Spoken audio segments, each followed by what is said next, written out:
Hello and welcome to Scooped, the ice cream review podcast where we try all the cone creations, signature slushes, and frozen foods on the East Coast to give you the ultimate scoop. My name is Holly Hagman, and with me is my co-host, husband, and ice cream connoisseur, Paul Percivali.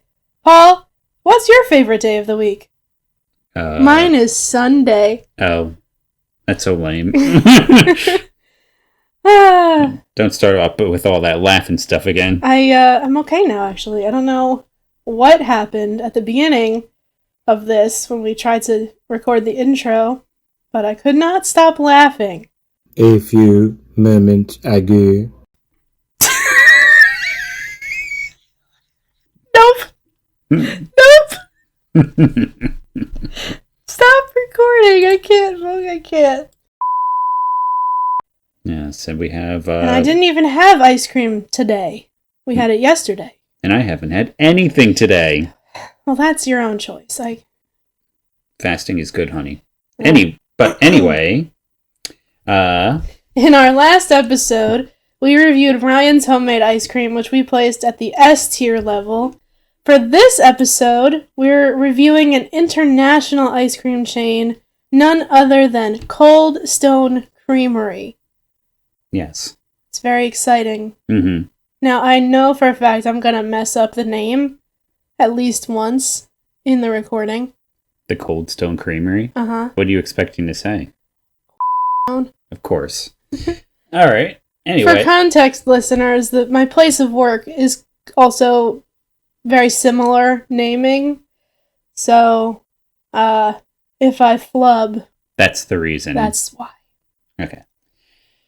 Anyway, are we ready to hear about the background? I would love to hear about the background. All right, because this place is completely unhinged, and you're going to find out a lot of things that pretty crazy. Pretty crazy. Cold Stone has a lot of layers. There's some skeletons in that ice cream closet. All right. So, according to the Cold Stone website, for more than 30 years, we've served up to the finest, freshest ice cream, cakes, smoothies, and shakes using only the highest quality ingredients. And of course, our signature process of preparing your custom ice cream creation on a frozen granite stone. Custom ice cream creation sounds really hard to say. Custom ice cream creation. I did it before, and now you're making me question myself. Well, you didn't need to show off, okay? Listen. All right.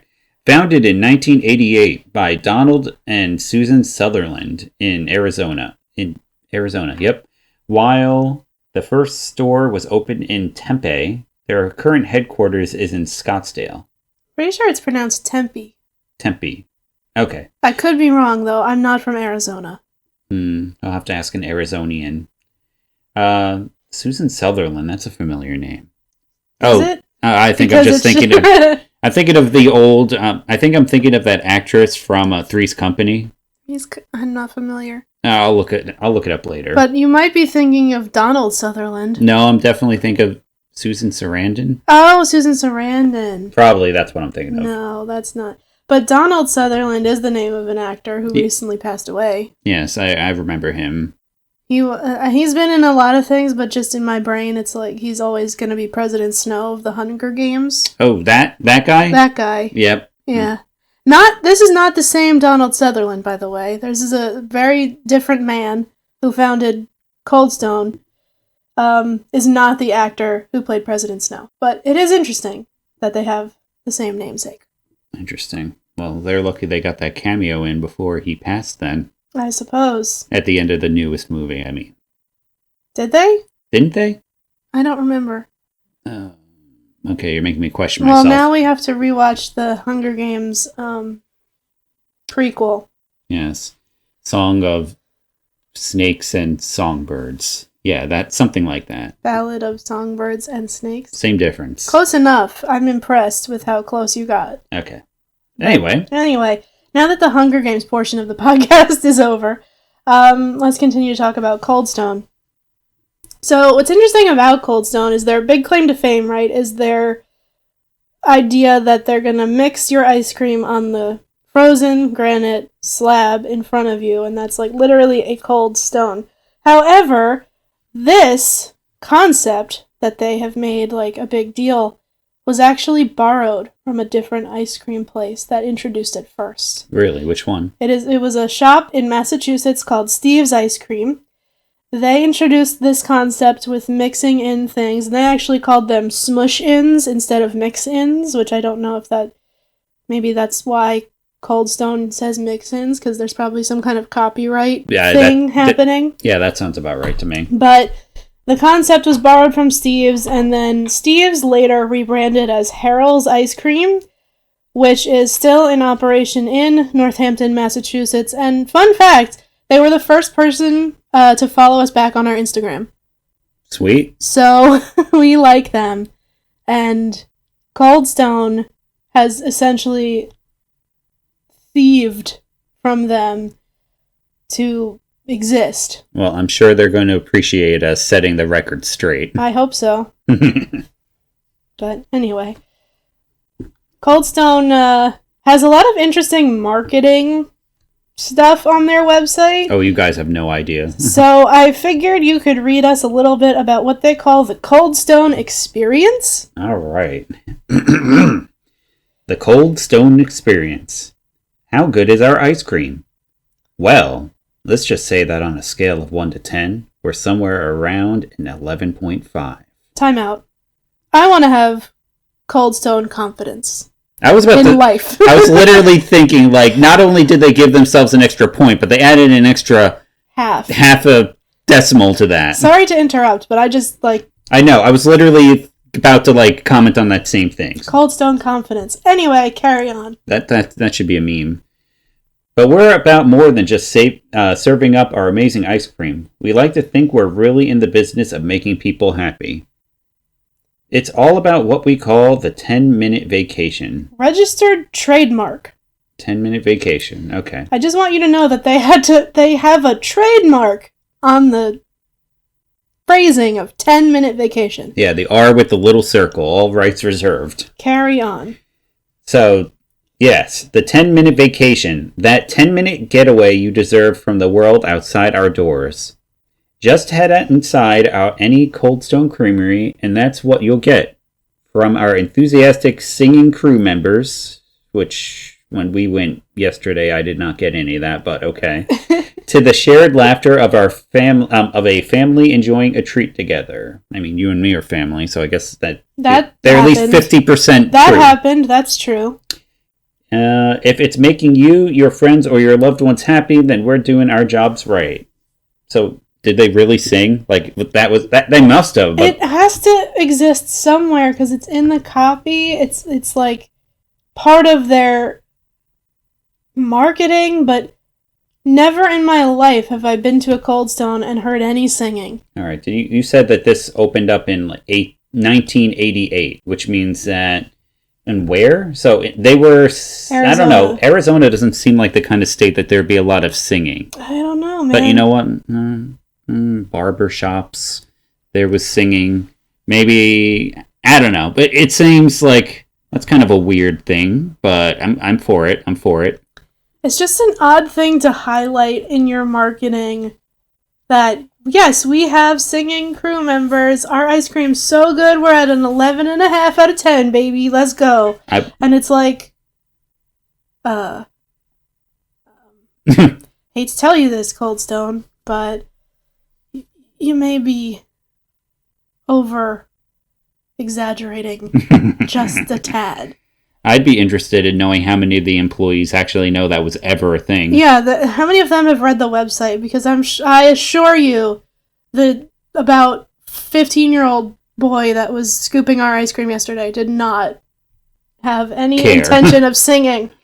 I wonder if he would have if we tipped him. Then we could have gotten the true Cold Stone experience. Yes, the trademark. Oh, sorry. No, that's the 10-minute vacation is the trademark. Right. My bad. But anyway...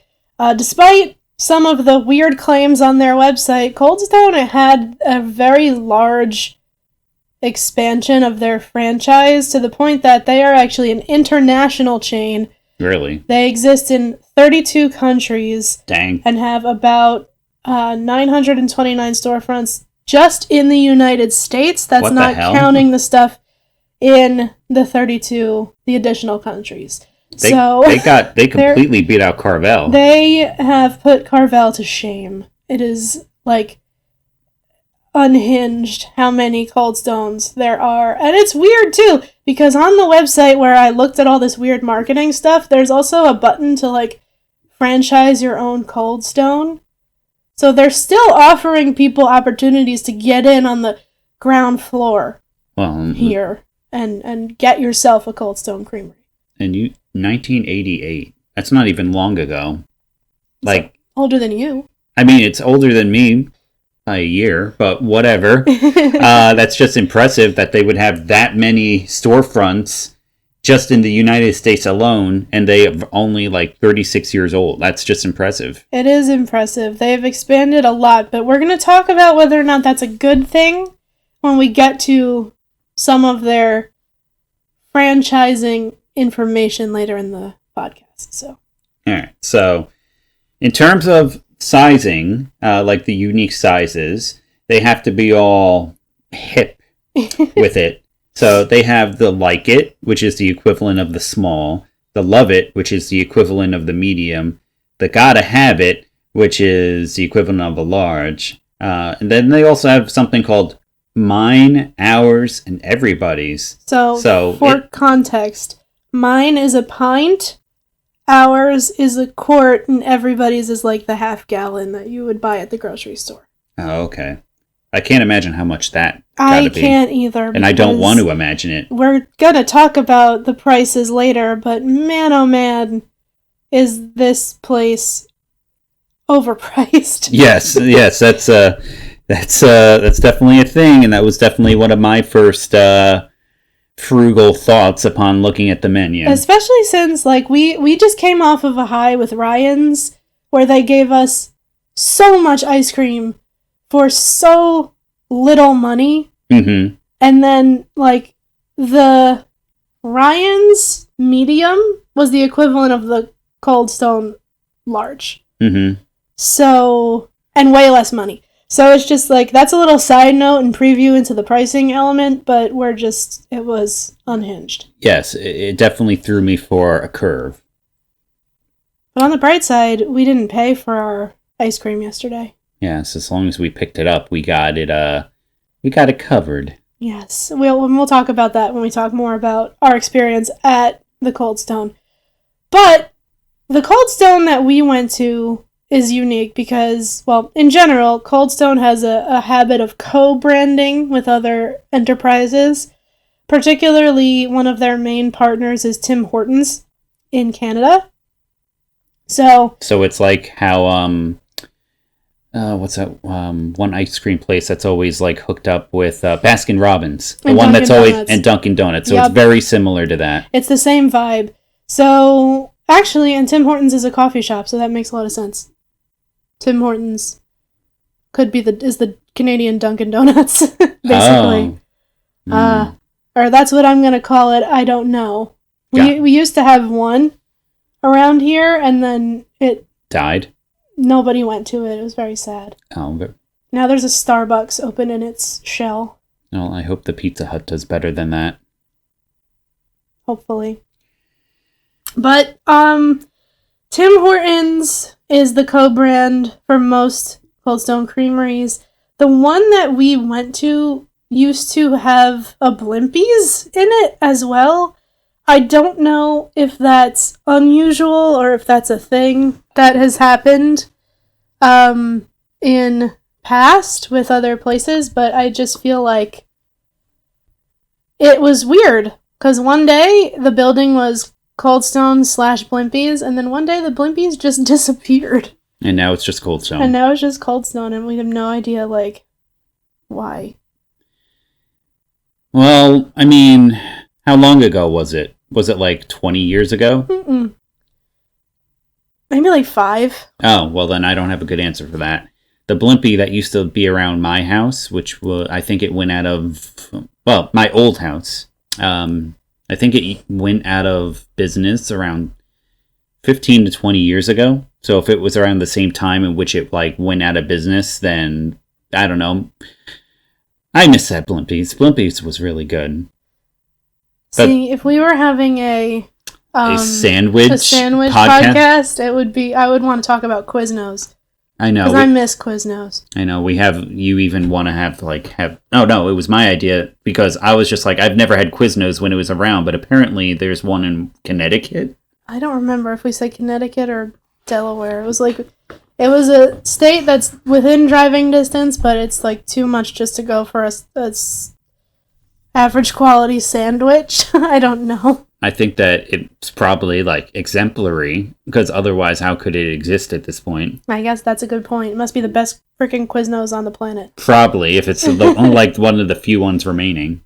But anyway, so Cold Stone Creamery has this habit of attaching itself to other brands. Yeah. And it does some other interesting things. Mm-hmm. So, Cold Stone Creamery actually has its very own video game, and I will be posting the front and the back. Well, not posting, but I'm going to be including a picture of the front and the back of the box in this video. Mm-hmm. Super interesting that this would even exist. And the second that my wife even mentioned it to me, I had to assume that it would be something like Overcooked. Like some sort of sit behind the counter and prepare the ice cream for the customers that came in sort of deal. It seems like that vibe. So for the record, Cold Stone Creamery, the video game, is actually called Cold Stone Creamery Scoop It Up, and it debuted for the Wii in 2009. Mm-hmm. And from the brief gameplay video I watched in preparation for this, it seems like you use the motion part of the Wii, like the motion sense, because you see the little hands. Mm-hmm. And it's like first person, and you're looking at your hands, and you're scooping ice cream, and you're doing things. So it was probably built around the hand motions. I think so. But if we get enough interaction with this video and comments saying that something you'd like to see, I did purchase the game. It's sitting in front of me now. It's sitting in front of us. It was a whopping, $13.99 on Amazon. Yes. So if you would like to try it, you can obviously do so as well. But if that's something you're interested in seeing, we would love to... like a little Let's Play side thing of it, just to show you guys like how ridiculous this is. Because we have to... I bought it immediately with the intent of having some sort of supplemental episode, because I just need to know. And other than that, you're just like an overcooked monster. Well, that too. I'm very good at this style of video game. It's also giving like Diner Dash. I don't know if you ever played that back in the day. I know of it. Yeah. So it's giving me that vibe. And I was thinking, like, I'm going to just read the back of this because it just seems so silly. All right. So, now you can indulge in our ice cream dreams in Cold Stone Creamery. Scoop it up.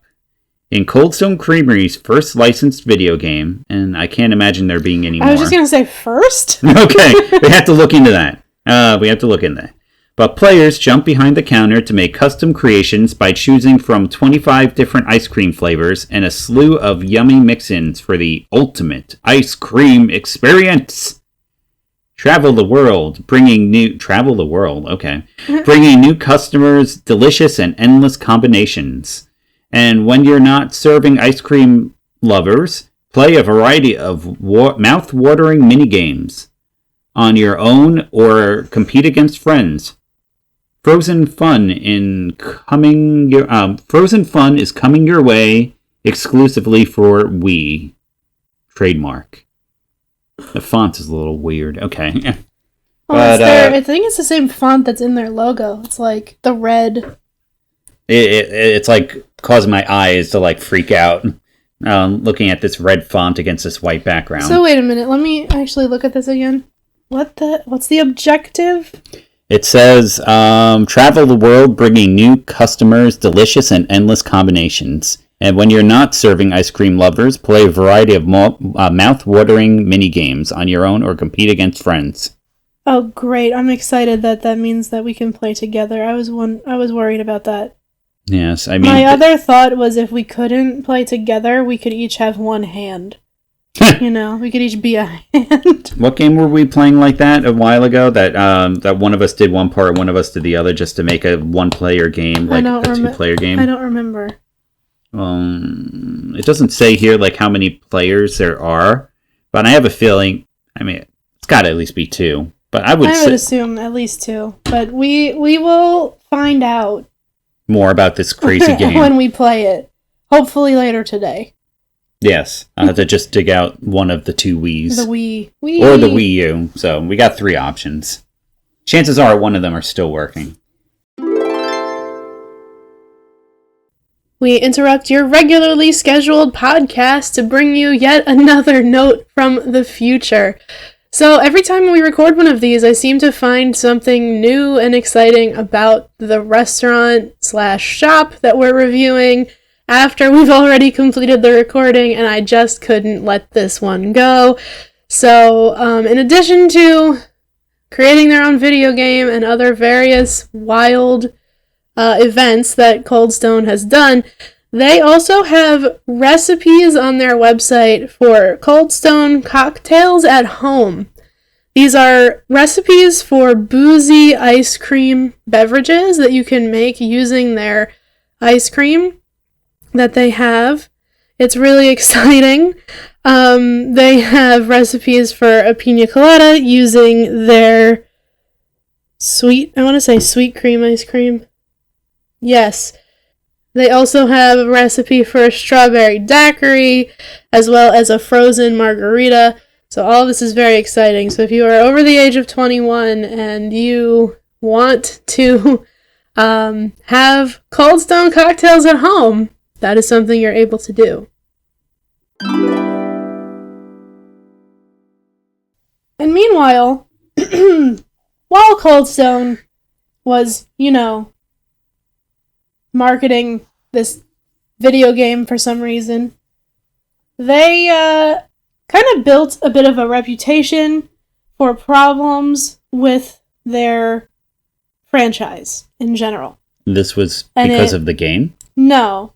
I'm just saying they spent a lot of time on this video game, and I think other stuff needed to be fixed. Focused on. Like, the fact that they... don't get me wrong, I'm thrilled and I'm excited about this video game. But, meanwhile, they had issues with some legal troubles, including lawsuits about misleading flavor representation. So there was a big story about how they were sued because certain flavors, including pistachio, mango, coconut, and mint, were found to not have those ingredients at all in the flavor at all. So it was pure artificial? Chemical, pure artificial flavor. There were no nuts in the pistachio ice cream. There was no mango juice or anything in the mango ice cream. And it made whoever was the suer, the customer, was very angry about that, rightfully so. I would be. Because what on earth? Why would you want to just go eat frozen chemicals?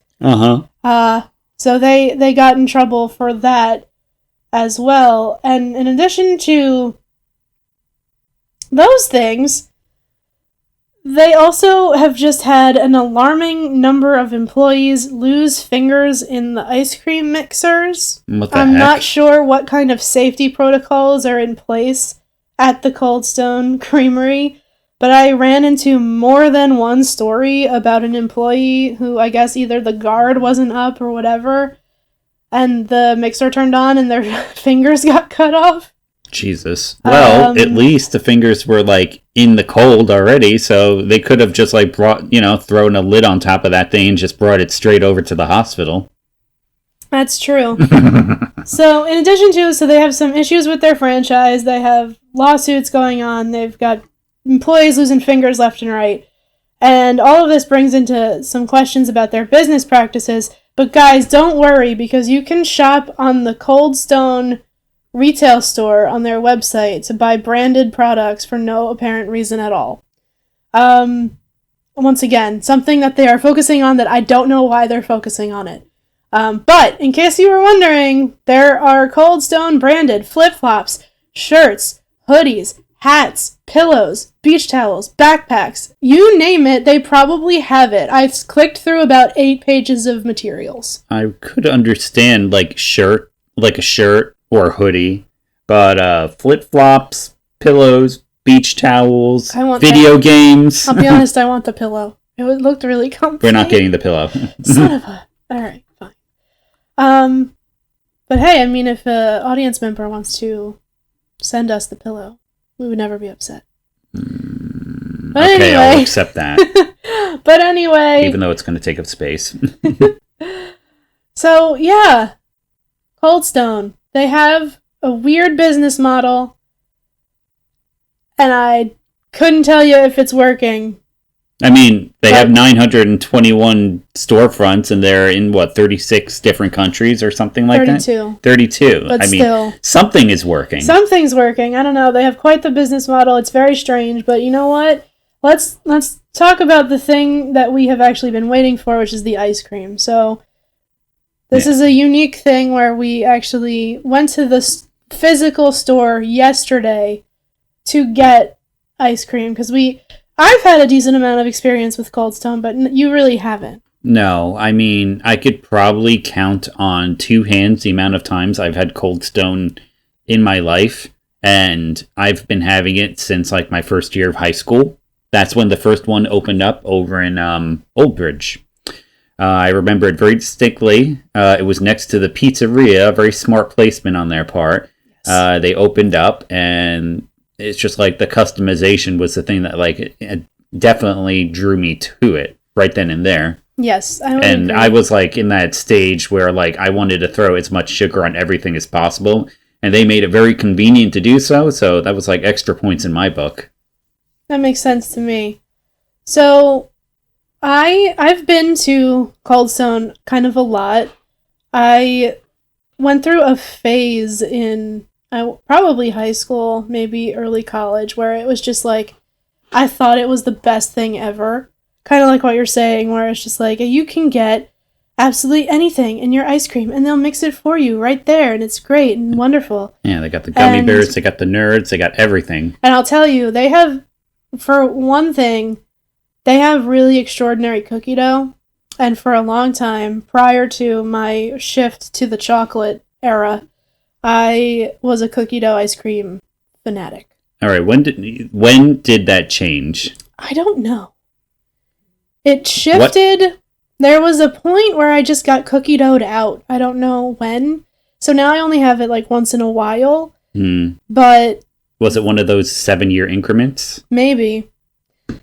Who knows? Now my usual is like more on the chocolate base, but anyway. What's fun about I think what's fun about their menu is they have like the creative flavor names. It's not different from any other place really in terms of what the flavors are, but their like in-store signature creations are just fun. Like the one I used to order was called the Cookie Don't You Want Some, but it's spelled like DOUGHN''T. Like, it's clever. So not only do they have, like, a ton of customization that you can, like, choose any base and then go in any direction from that, but they also have, like, tons of pre-made choices. Recipes. Yes, they have, like, things that are... There's one that's called the Founder's Favorite, which is, like, sweet cream ice cream that has certain nuts and caramel in it. There was a cheesecake one that... I don't remember the name of, that had like berries and graham cracker crumbs in it. There's the chocolate devotion, which is exactly what it sounds like. It's a chocolate base with brownies and fudge and get more chocolate. And I don't remember the name of it, but there was this very basic one with strawberry ice cream and strawberries and blueberries. I literally think it was called Berry Good, I think. Well, it looked very good. But we have the menu board. We took a photo of it, and we will post that on our Instagram, and we can include it in the video. We will, yes. Well. So, but the signature creations are just the tip of the iceberg when it comes to Cold Stone and what they make. They also do ice cream cakes. They have ones that you can buy in store, and they also have custom ones, which during my Cold Stone is the best place ever phase, I got one for my birthday as like my birthday cake. Like every year? No, just the 1 year. Oh, okay. I wanted to try it because I knew they did custom cakes, and something that is exciting for me about Cold Stone is they are one of the few places I know of with dark chocolate ice cream. It's hard to find. You do like dark chocolate. And I love dark chocolate, and I hate dark chocolate. Well, listen, it's fine. But I was really excited about this, so I got myself like a custom dark chocolate ice cream cake with Oreo crumbs in it, and I have to tell you, it was disappointing. Really? It was very sad. Like, first of all, I don't know the measurements. Like, I didn't look at the measurements. I gave the instructions of the flavors to my mom, and she did the ordering. But when we got it, it was really, really tiny. Oh. And it was, like, so expensive. Like a tiramisu cake or something? Like it was like a cake I probably, if I was hungry enough, I could have eaten myself. Dang. And we had invited, like, my family over for birthday cake. And your family likes cake. And they like cake, and I was like, oh, there's not enough cake for all these people. So thankfully, no one wanted my dark chocolate because they don't like. So you got to eat the cake on your own? They don't have good taste. I had people try, like, a little piece, but I pretty much ate the thing on my own, and it wasn't even as good as their regular ice cream. I was about to say, so not only was it small, but it also didn't taste well. It was no Carvel ice cream cake, I'll tell you that much. Nothing beats Carvel ice cream cakes. Nothing beats Carvel ice cream cake. Except for, well, that's a future episode, actually, and we'll talk about that later. And I can't even spoil this one, because I don't know which one you're going to talk about. No, I had it in high school at a friend's birthday party. And it just blew your mind? And it was crazy. Anyway, we'll get there. But that was my ice cream cake birthday saga. But other than that, they have other stuff on the menu. Would you say that the majority of their cakes are ice cream cake, or do they have any of like the traditional cakes? No, just all right, good. They have ice cream cakes, and they have something called ice cream pies. All right, good, because there should only be ice cream cake. Like, I don't see why anything else exists. You mean just in life, not even just at Cold Stone? Yes. Yes, ice cream cakes are the way. Ice cream cake is the only cake. Yes, except rainbow cake. Oh my But goodness. they're small, and they don't count as real cake, in my opinion. They're more cookies. They're cookies. Yeah, exactly. Than anything else. But anyway, the other menu items include, of course, your classic shakes, and they have smoothies for the fruit-based people in the crowd. Me. They also have silk non-dairy ice cream, but they only had one flavor, at least at the store we went to. It was just chocolate. So if you're a non-dairy person who doesn't like chocolate, you're kind of beat. Yeah. Unless you like watermelon sorbet. Yes. Because those were the only two non-dairy things they had in the building. Yes, they really don't seem to care. Well, no, some places do care about their non-dairy customers, but Cold Stone seems to think that we're only a bunch of chocolate lovers. And that is so not true. Maybe if they had an option for non-dairy vanilla, I might have thought about it, but also, like, I love cherry vanilla, and that's what they had, and that's what I got. Yep. And it was interesting because, for once, we have, like, the story of going to get the ice cream. Physically. Because we actually went yesterday, and it's fresh in our brains. So, mind you, I want to preface this by saying it was a Saturday night, and it's summertime. So, the place to be is any ice cream facility. Yes. Pretty much. We passed by another ice cream place that we'll talk about in the future, and they were full to the brim with people. Yep. It was the night for ice cream. Yep. And it was no exception at Cold Stone. We got there. I took a picture of the menu board when we got there. It was outside, so there's a timestamp on the photo. We arrived there at 8:08 p.m. And when we got in the car, it was 8:36 p.m. Oh, yeah. That, for you math folks out there, is 28 minutes that we spent in line and actually gathering the ice cream. There were about 2 groups in front of us. I would say 2 groups, but they were bigger groups, like a family of 4 and then a family of 3. So, still, and I felt bad too because the poor Guys behind the counter. There were just two of them. There were just two of them. We have a theory that the third guy probably called out. Or just because...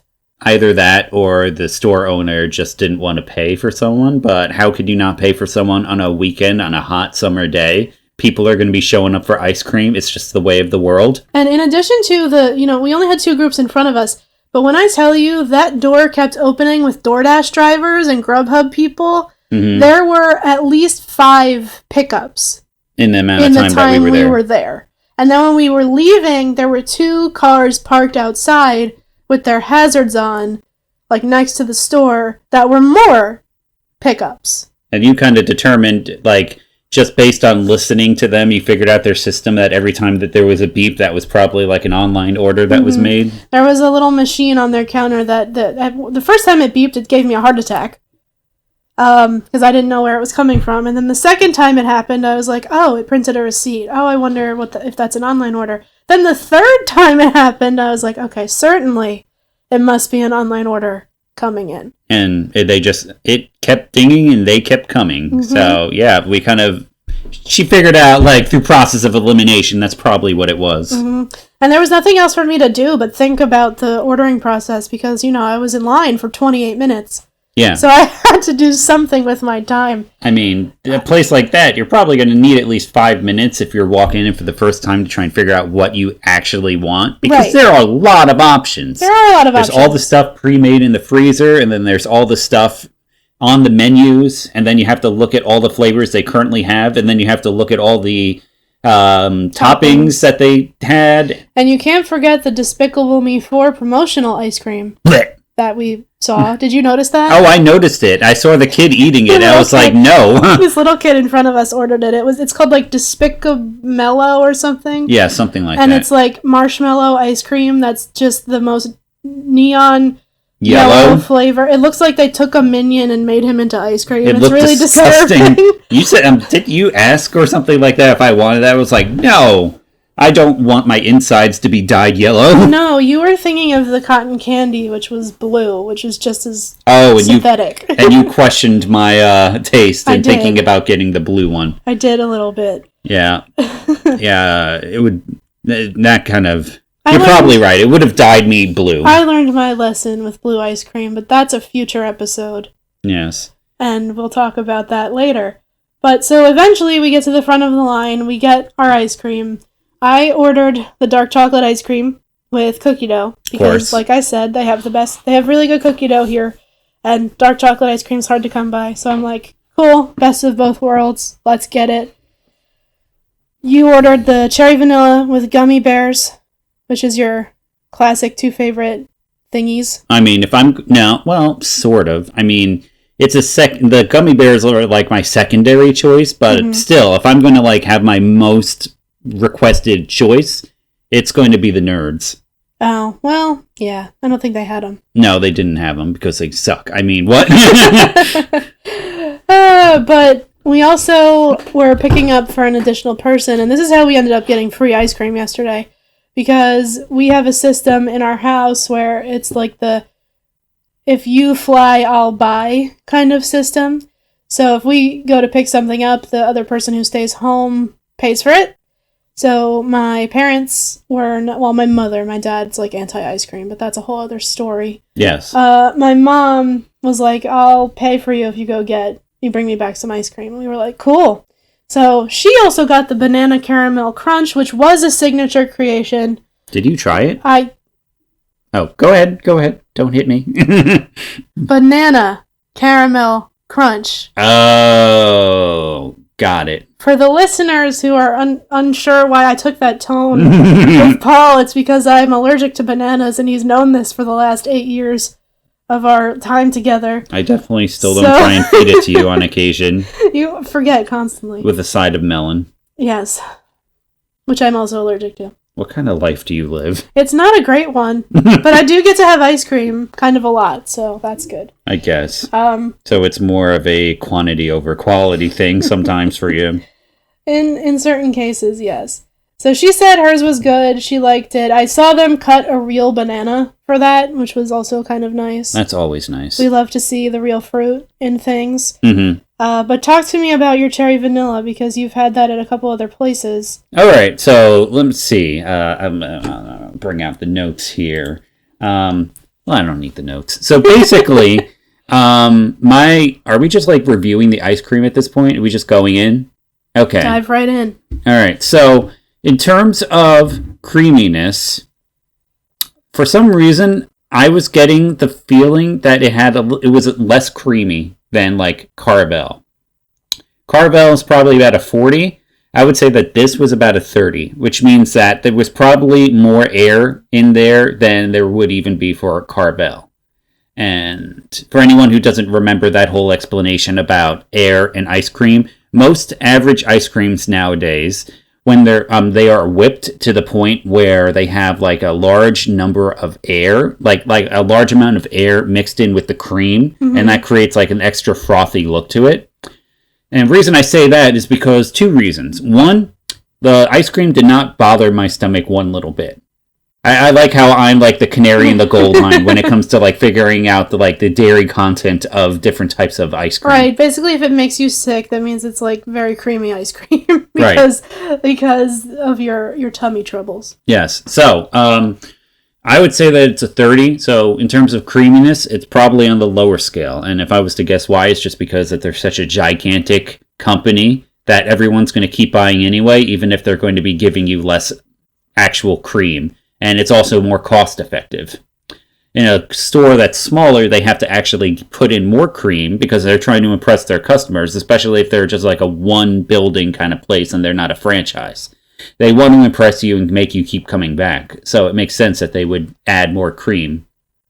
And in terms of I feel like, again, the consistency was not watery, but it was more like smooth compared to like the normal ice creams that we would get from Carvel. I think, and I can't be sure, but I don't think their Cold Stone was cold enough. Right. You know what I'm saying? Like, I don't think the actual surface that they were mixing the ice cream on was not as cold of a marble slab. Was as cold as it should be, because that was just like watching my ice cream melt. While they were setting it up? It was... And a lot of it stuck to the thing, which is not supposed to do if it's that cold. Right. You know? So I was like, interesting. Yes. But continue. How were the actual cherries? Were there lots? Was there not a lot? There was probably an equivalent amount to maybe slightly less than Carvel. Okay. Like if I was to say that... What was that number that I gave? Like 30% of the entire ice cream for Ryan's was like just the cherries, which was great. Carvel, let's say, is about a 20. This place was about 10 to 15. Okay. I would say the amount of cherries that were actually in the ice cream itself, which, as I said, with Ryan's, the more fruit in the actual ice cream, the better. And I know that means that I'm getting less ice cream with each scoop, but also...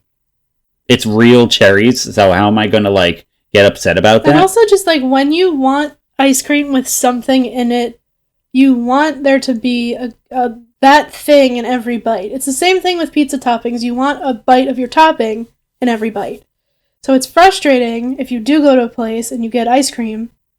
It's supposed to have cherries or cookie dough or chocolate chips or whatever it is, and you have just a bite of plain ice cream. It's probably the reason that dude who sued them for all those chemical reasons. It's like he wants real fruit, wants real pistachios, wants real mango in his ice cream. Exactly. And so do I. Exactly. Yes. And speaking of which, we should definitely make our own pizza again soon because I was just thinking about the fact that whenever we get pizza, interesting fact, my favorite flavor of pizza is pineapple and anchovies with no sauce. And basically what I'm getting at is every time cheese. Oh, and no... Oh, yeah. You like sauce. I like the sauce. No cheese. But the point being that whenever I get that, they are so stingy with both the pineapples and the anchovies. Because they're too shocked to put the pizza together. And they don't want me to exist. They want me to pass away from hunger. They just don't know what to do with you. The pizza guy, upon hearing this the first time, literally said the words "Mamma Mia." Like it was unbelievable For them. for them. This is why we order most of our pizza online now, because of that. But anyway, that's a side note about the various flavors of our life. So anyway, back to the actual ice cream. Pretty smooth, I would say, and for the reasons I've underlined. Also, I have a feeling that it was more sugar in general than like the other ice cream places we went. Like, let's say Carvel and Ryan's, they were both very flavorful, but I did not feel twitchy after eating it. Like, it felt like there was like real juice and real flavors in the ice cream. When I had Cold Stone, I felt jittery. Like, every mouthful I had like a higher level, like a higher concentration of sugar in it. Which, again, if they have less cream and more air, then adding more sugar makes me think that, again, it's a way of be more cost effective. They are like, how would I put it? They are, why is my brain not working? I don't know. Probably because you haven't eaten any food today. Yeah, probably. So what was the question? So they are going to the highest common denominator of customer.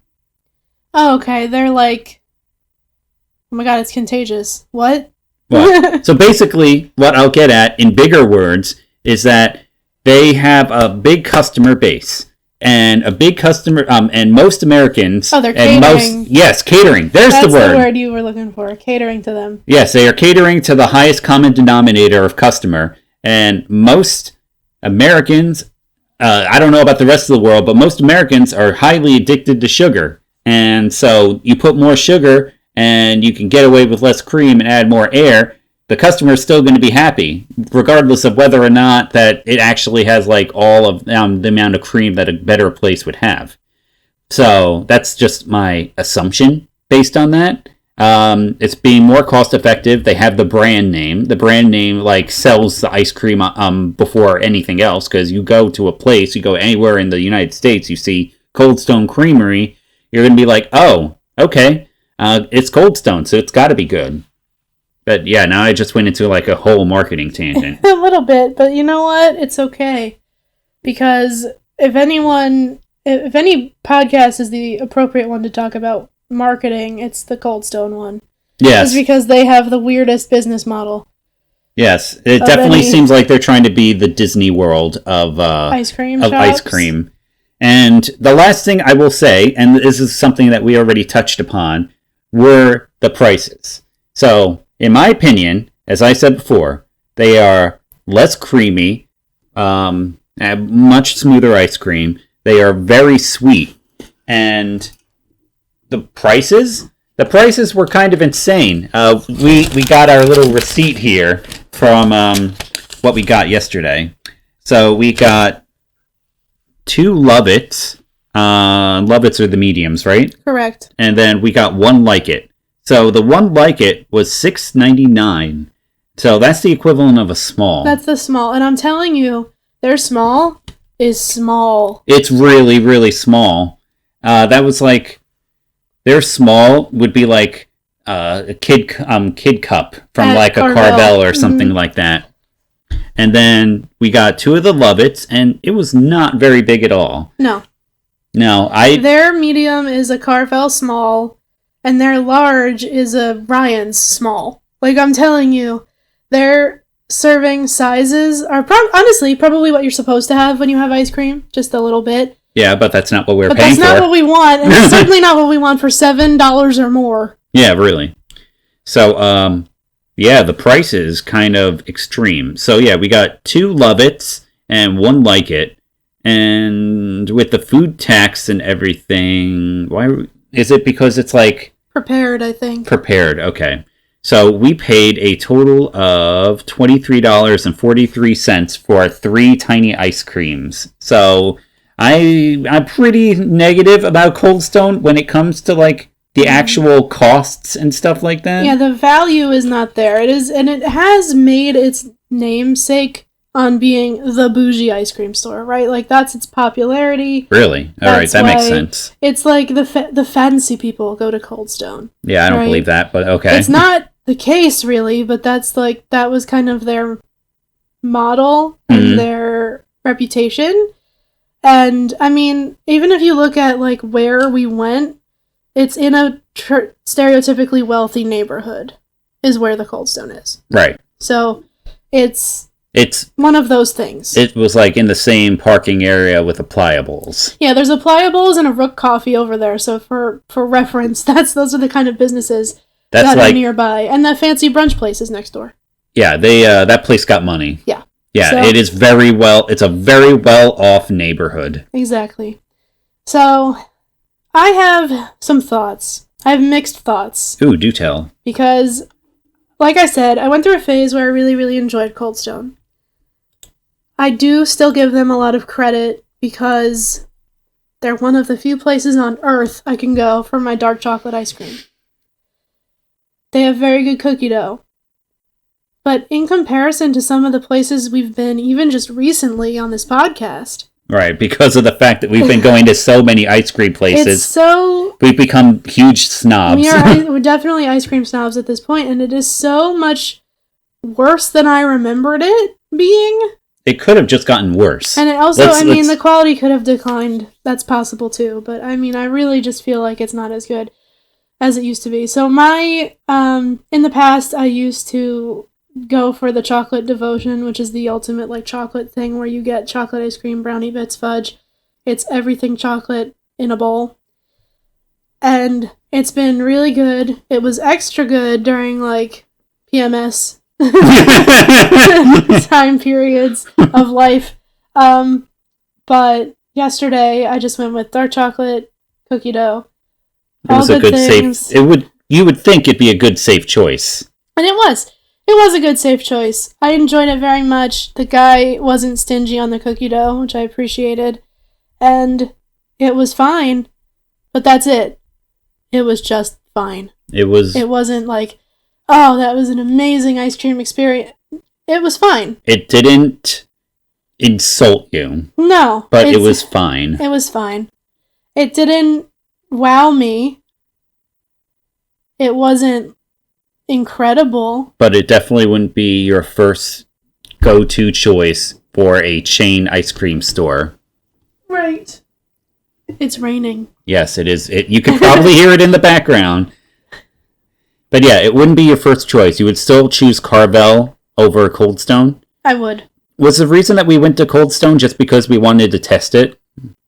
Pretty much. We wanted to... Well, you didn't have a lot of experience with it prior to the podcast, and I wanted you to have something to say. Yeah, the last time I went there was around 20 years ago when I was back in high school, and my go-to choice was cotton candy, the stuff that looks like it's radioactive blue. Yeah. And then I also got Nerds.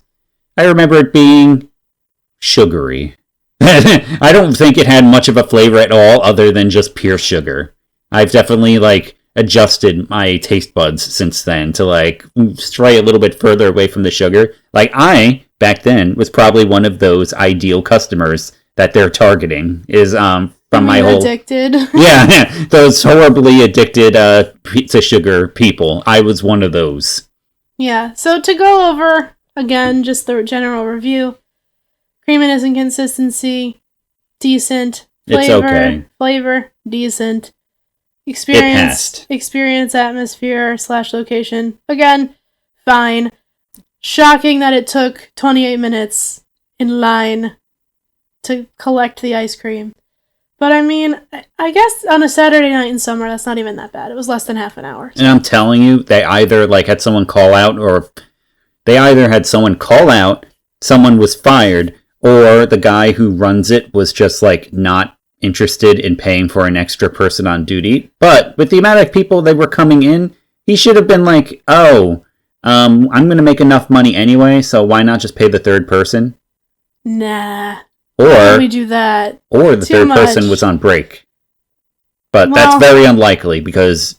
they're working there, which means they probably only get a 15-minute break or something. Yeah, and we would have seen them come back because we were there for so long. Yep.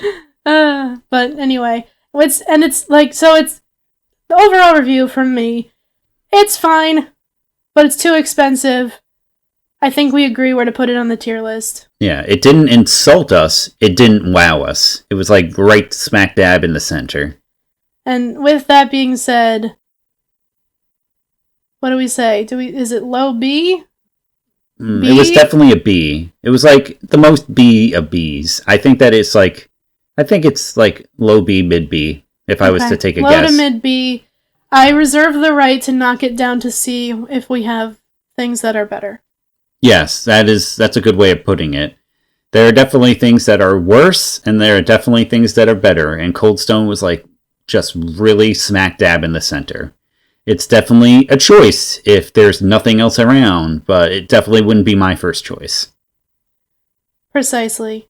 But hey, if you're interested in an ice cream franchise that for some reason has branded pillows and video games, or an ice cream, or if you're all about them toppings. Like, if you're all about them toppings, then it's the place for you. But I'm not that much about toppings, other than nerds. I got gummy bears this time because the first one was free, but you had to pay an extra $1.49 for every topping. That's true. You get one mix-in as part of your order, and then everything beyond that is extra money. And then I was thinking about getting like, what sprinkles, but then I was like, I'm not going to pay $1.49 for sprinkles.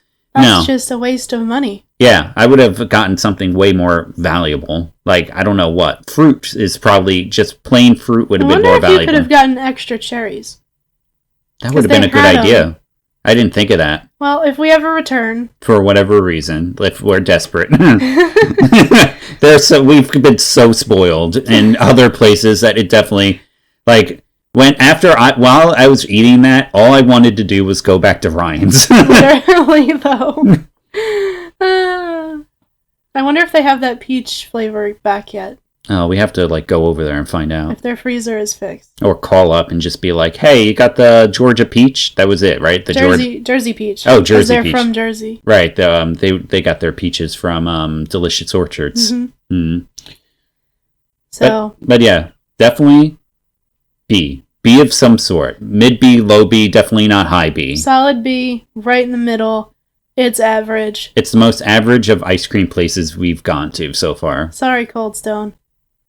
I mean, nothing's wrong with Cold Stone. It's just there are better places, and our eyes have been open to them, and it's definitely not our first choice. Yeah. And let's be honest, they're too expensive. I'm sorry. Jesus Christ. Everything's expensive today. Inflation is real, but damn, they are too much money. Yes, I am a cheapskate, and it definitely, eats me a little bit, but luckily we weren't paying, so it didn't, hurt me too bad. It was on somebody else's dime. It hurt my soul, but not my pocket. And on that note, thank you for listening to this episode of Scooped Podcast. Remember to follow us on Instagram, Twitter, and YouTube using the handle @ScookedPodcast. And if you like this, tell a friend, subscribe, all of those good things you see on the internet. And, keep listening. Remember to tune in next week for a review of a local shop that serves ice cream and Italian ice and is within walking distance from where we live. Oh, I'm so looking forward to this one. Very dangerous combination for us personally, but it'll be a fun episode. Oh, it's going to be such a good episode. This one deserves... Well, we're not going to get into that, but we like this one. Spoiler alert. We're excited about it. Yes. But tune in next week to find out which ice cream shop we're so excited about. And once again, thank you for listening. Yes, thank you very much for listening. It's been a pleasure. Bye. Bye.